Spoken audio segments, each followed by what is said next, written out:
બગસરા મામલતદાર કચેરી ખાતે આંગણવાડી કર્મચારી સંગઠન મંડળ દ્વારા આવેદનપત્ર આપ્યું હતું। બગસરા શહેર અને તાલુકામાં આંગણવાડી કેન્દ્ર બંધ રાખી આવેદનપત્ર આપ્યું હતું। બીએલઓની કામગીરીમાંથી મુક્તિ આપવા માંગ કરવામાં આવી હતી। સરકાર પાસે વિવિધ પડતર માંગણીઓને ધ્યાનમાં રાખી આવેદનપત્ર આપ્યું હતું। આંગણવાડી કર્મચારી સંગઠન મંડળના જિલ્લા પ્રમુખ ભારતીબેન પાડલિયાની આગેવાની હેઠળ આવેદનપત્ર આપ્યું હતું। આંગણવાડી કેન્દ્રોને ડિજિટલ કરવા માટે મોબાઈલ એપથી કામોનો ભાર વધારવાનું જણાવ્યું હતું। આંગણવાડી કાર્યકરોએ બીએલઓની કામગીરીમાંથી મુક્તિ આપવા સહિત વિવિધ માંગણીઓ ધ્યાનમાં રાખી સીડીપીઓને મામલતદારને આવેદનપત્ર આપી રજૂઆત કરવામાં આવી છે।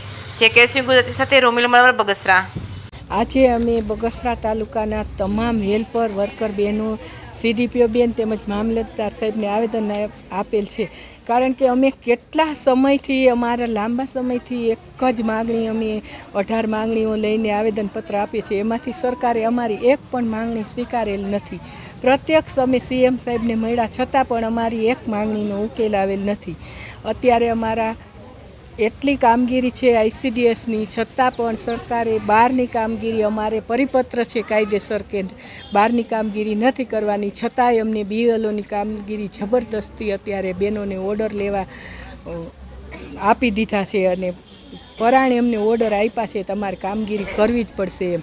તો સરકારશ્રીએ અમારા પ્રશ્નોનું નિરાકરણ કરવું જોઈએ। અમે સાવ નજીવા વેતનમાં કામ કરે તો એને અમારું વેતન વધારવું જોઈએ।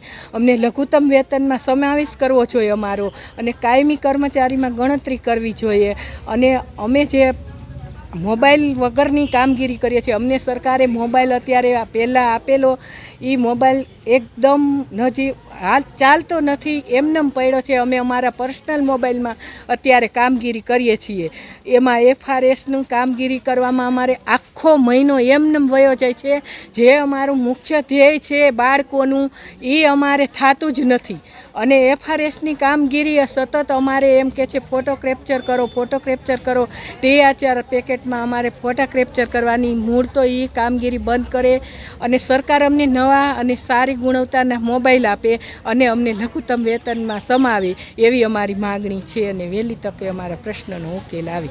મારું નામ ઉર્વશીબેન નરેન્દ્ર પાઠક છે। અમે અત્યારે મામલતદાર સાહેબની ઓફિસે અને તેમજ આપણે તાલુકા પંચાયત કચેરી આવેદન દેવા માટે આવ્યા છીએ। અમે તમામ ગામના, બગસરા તાલુકાના તમામ વર્કર અને હેલ્પર બંને આજ હાજર છીએ અને આવેદનપત્ર દીધું છે। અમારી માગણી એ છે કે અમારે અત્યારે ન જીવા વેતનમાં કામ કરવું પડે છે અને મોબાઈલમાં એફઆરએસ કામગીરી અમને ખૂબ જ અત્યારે અમારાથી થતી જ નથી। દર મહિને અમારે એનું કામ સતત કર્યા કરવાનું રહે અને એકના એક લાભાર્થીને 10 વાર બોલાવીએ તો પણ એફઆરએસ કામગીરી, ઓટીપી કામગીરી એ બનતી જ નથી અને THR અમારે વિતરણ થતું નથી। અને અમને ઉપરથી એમને દબાણ જ આપ્યા કરે છે કે તમારે THR કામગીરી કરવી જ પડશે।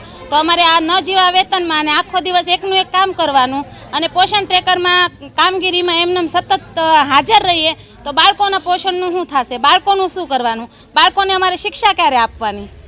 બસ આ માગણી બધી છે અમારે। અને અમારે પગાર અમારે 2018માં વધ્યો હતો, તે પછી અમારો પગારે વધ્યો નથી, એટલે અમને કાયમી કરવાની માગણી રજૂઆત કરેલી।